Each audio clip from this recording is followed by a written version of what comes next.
It was the fall of 2017 when Sarah Malik, a 27-year-old graphic designer, moved into a small apartment above an old bakery in Lahore's colonial district.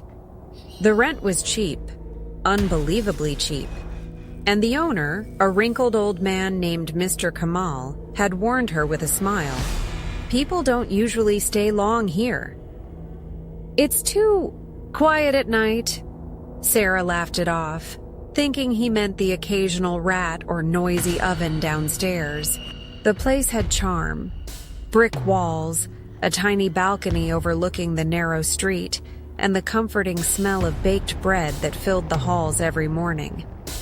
But at night, the smell changed. The first time it happened was 3 nights after she moved in. Sarah woke around 2:30 a.m., not from a noise, but from a smell. It wasn't the warm, sweet scent of bread. It was sharp, metallic, like rust mixed with something burnt. Then she heard it, a dragging sound, slow, steady, coming from the apartment above hers. But that made no sense. There was no apartment above, only the bakery's old attic. Sarah froze in bed, her heart hammering. The dragging went on for about a minute, then stopped. The next morning, she asked the bakery boy, Imran, about it. He looked uneasy. "Baji, that attic's been locked for years. No one goes up there." Sarah didn't press him. She told herself it must have been a rat or her imagination. But deep down, she knew the sound had weight, the sound of something heavy being moved across a wooden floor. A week later, she woke again at 2:30 a.m. This time, it wasn't just dragging. There was footsteps, pacing, slow and uneven, and a faint thud every few seconds. She couldn't stand it anymore. She went to her door and looked up the narrow stairway that led to the attic. The air felt colder there, damp as if the building itself was exhaling something old.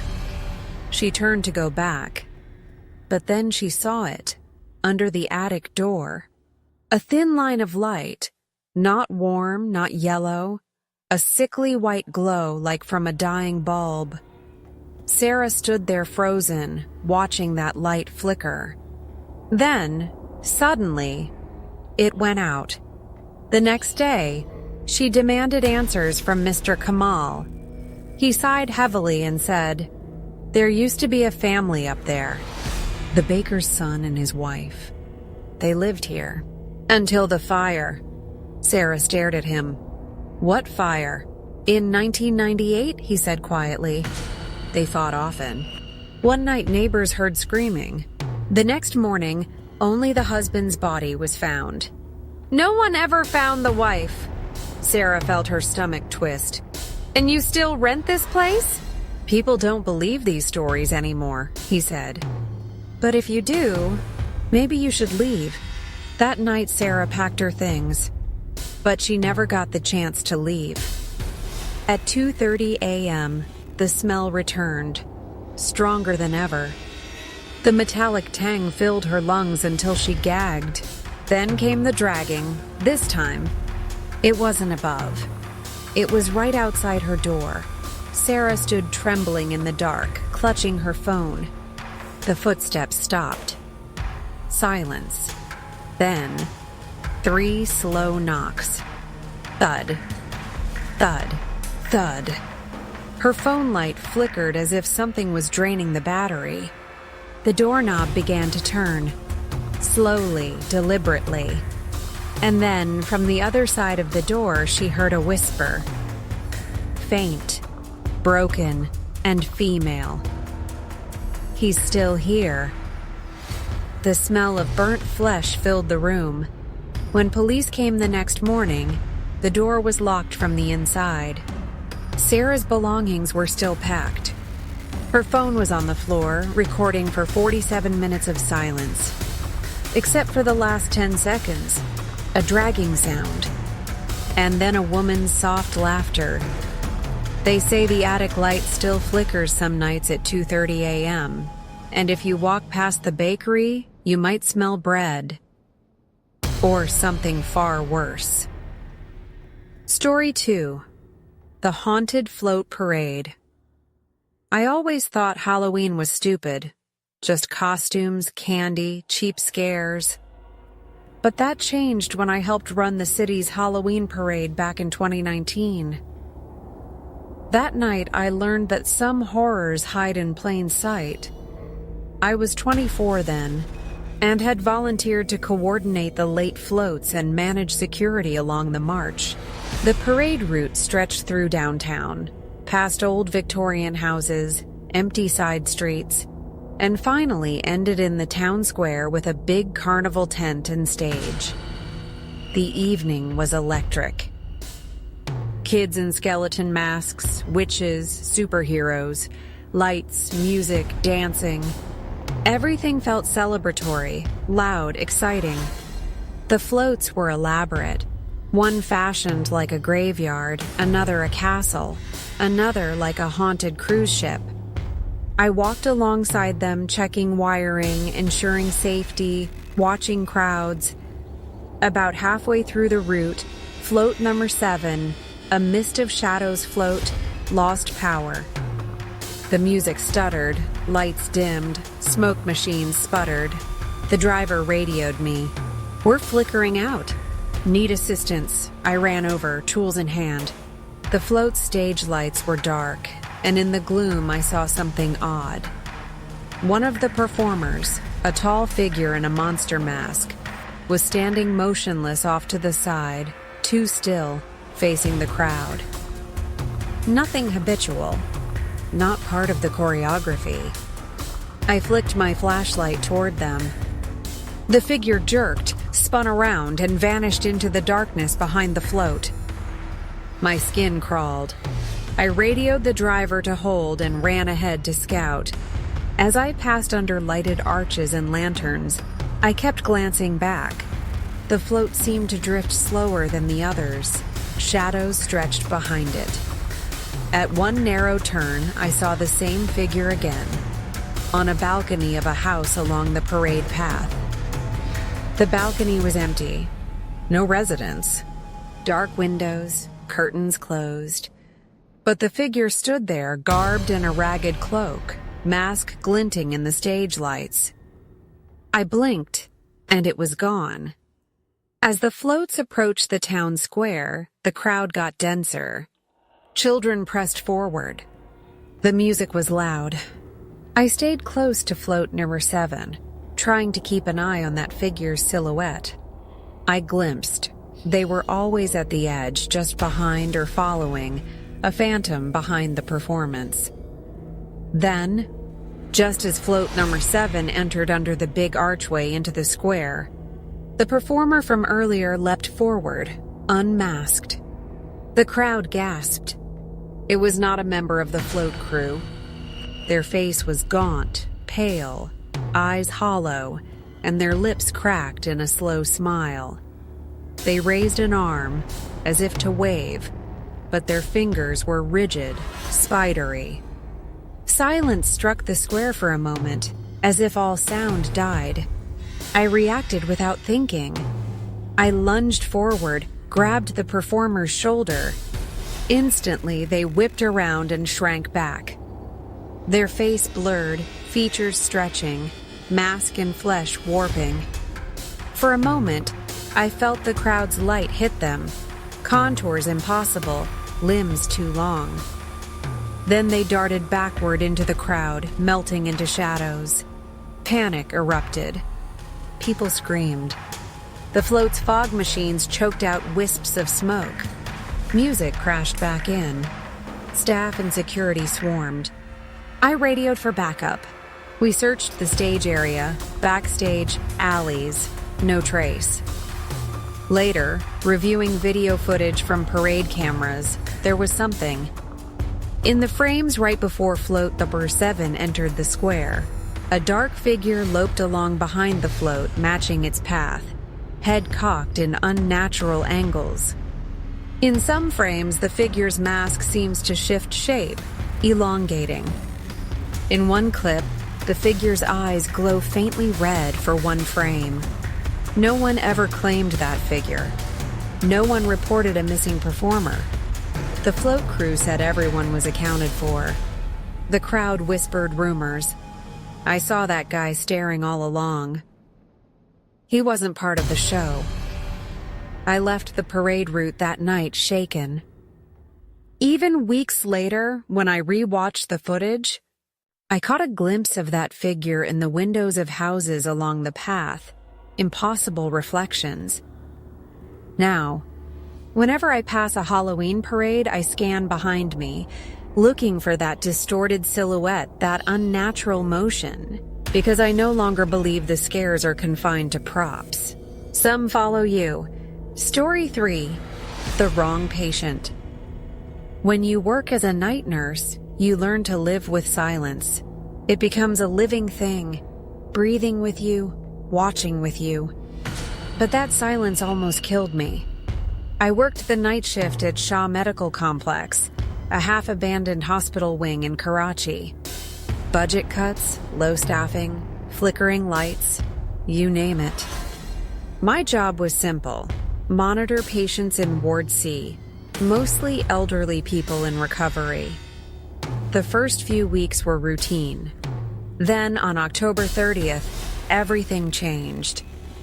At around 1:15 a.m., the intercom crackled, a broken hiss that made me jump. Then a soft female voice whispered, "Room 309 needs help." My heart skipped. Ward C only went up to room 308. I pressed the mic button. "Control, this is Nurse Hira. There's no room 309. Can you repeat?" Silence. Just static. I thought it was a prank. Maybe some intern bored on Halloween Eve, but I still decided to check. The hallway lights flickered as I passed each door. 304, 305, 306. The smell of antiseptic hung heavy in the air. When I reached the end of the corridor, I saw something that made my blood run cold. Beyond the wall, where the ward should have ended, there was a door. Old, dented, and unnumbered. A single buzzing light above it. I hesitated, hand trembling on the knob. Then I heard it, a faint cough from inside. Someone was in there. I pushed the door open. The room was freezing. The walls were discolored with dampness. In the dim light, I saw a hospital bed, and on it, a woman. Pale, thin, her arms covered in IV marks. Her eyes were open, staring at me. "You came," she whispered. I froze. "Ma'am, are you a patient here? What's your name?" She smiled weakly. "You know my name, Hira." The sound of my own name made my stomach twist. I didn't know this woman. I stepped closer. Her wrist tag was blank. No name, no date. I turned to call security, but the door behind me had vanished. Only a solid wall remained. I began to panic. The woman sat up, bones cracking. "You left me here," she said softly. "You forgot," I stammered. "I don't know you." She smiled, that same weak smile, and said, "You will." Then she lay back down. Her chest stopped moving. The ECG beside her beeped flat, and the world went black. When I woke up, I was on the hospital floor. The morning staff surrounded me. They said they found me unconscious in front of the storage room at the end of Ward C storage room, not room 309. The room was locked. It had been unused for 15 years. I told them what I saw. The bed, the woman, the voice. No one believed me. They said I was overworked, hallucinating. But that evening, before I left, I noticed something strange. The night shift chart listed one extra patient, room 309, admitted under my name. Patient, Hira Siddiqui. Status, deceased. Time of death, 1:15 a.m. Since then, I never worked night shifts. But sometimes when my phone rings past midnight, I still hear her voice on the other end, whispering, "You left me here." Story 4. The man and the CCTV security guard see things we never notice. They watch us walk through parking lots, elevators, empty corridors, and sometimes they see something that should never exist. In October 2022, a mall in Islamabad called the Galleria hired a new night security guard, Asad Khan. He was ex-army, disciplined, never superstitious. The mall had over 50 cameras, all monitored from a small, dimly lit control room in the basement. His shift began every night at 10 p.m. and ended at 6 a.m. The first few nights were uneventful. Stray cats, flickering lights, a few alarms triggered by cleaning staff. But on October 28th, around 2:47 a.m., something appeared on camera 12. It showed the North Corridor, a long, deserted hallway lined with glass shops and mannequins. A man was walking slowly through it. That alone wasn't strange. But what froze Asad was the man's face, or rather, the lack of one. His head was tilted slightly, and his face was smooth, featureless. No eyes, no mouth, no nose. At first, Asad thought it was a glitch. But the figure's reflection appeared clearly in the glass windows, the same faceless outline moving in perfect sync. Asad switched to other cameras, trying to locate him. Nothing. When he returned to camera 12, the man was standing still, right in front of the lens, staring, even though there were no eyes.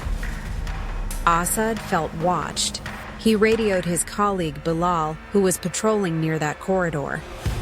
"Bilal, go to the north side. Check near the fountain. There's someone there." Bilal's voice came back through the radio. "I'm already here, Bai. It's empty." Asad checked the screen again. The figure was still there, only a few meters behind Bilal, silently watching. "Bilal, turn around." Bilal spun around, nothing. The corridor was empty, but on the camera, the faceless man began to move closer. Asad shouted through the radio, panic rising. "Run! Get out of there!" Bilal's breathing grew fast. "There's no one here, Asad." Then suddenly, the CCTV feed cut out. When Asad rebooted the system a few seconds later, camera 12 showed only Bilal's cap on the floor. He wasn't there. Security searched the entire mall that night. No sign of Bilal. His radio was found near the fountain, still on, emitting faint static.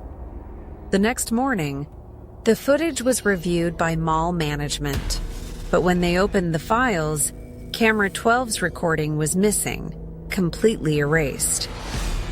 Only one frame remained, a blurred still of a hand pressed against the lens.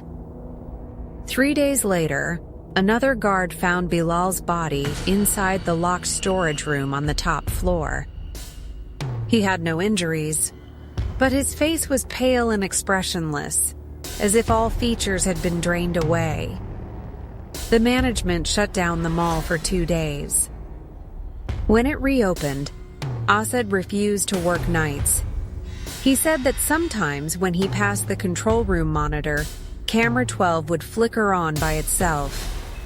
And for a split second, he'd see himself sitting in that chair, staring back through the screen.